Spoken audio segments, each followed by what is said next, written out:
quaint town nestled between rows of aging stone buildings, there was an old bookshop that seemed to hold the wisdom of the ages within its old walls. Miss Sophia, the lovely owner of the shop, was known far and wide, not just for her rare collections of books but for her gentle spirit and understanding heart.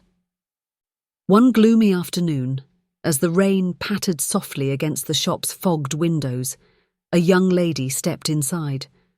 Her eyes, clouded with the weight of unseen troubles, scanned the room before resting on Miss Sophia, who was arranging books behind the counter. "Good afternoon, dear," Miss Sophia greeted, her voice as warm as a comforting embrace. "Is there something specific you're looking for today?" The young lady hesitated, then sighed. "I don't know. I guess I'm looking for answers. I feel so lost and nothing seems to make sense anymore." Miss Sophia offered a gentle smile, setting aside her work.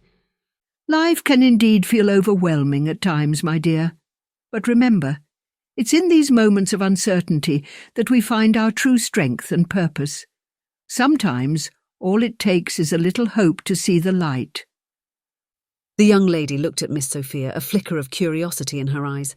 "But how do I find hope when everything feels so hopeless?" "Oh, my dear," Miss Sophia replied, her eyes twinkling with kindness. "Hope is like the sun, which is always shining above us, even on the cloudiest day.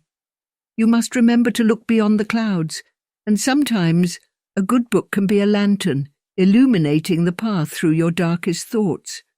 The young lady nodded, a sense of comfort beginning to ease her troubled mind. "Could you recommend a book that might help?" Miss Sophia thought for a moment, then selected a slim volume from the shelf behind her. "This one has guided many through tough times. It's not just a book, it's a companion for the soul, reminding us that every day holds the possibility of a miracle." The young lady took the book, her fingers tracing the worn cover. "Thank you, Miss Sophia. I feel a bit lighter already just talking to you." "That's the beauty of sharing our worries, dear. It makes the load a bit easier to bear," Miss Sophia said, her voice soft, yet full of conviction. "Remember, my door is always open, and so are the pages of countless worlds waiting to offer you comfort and guidance."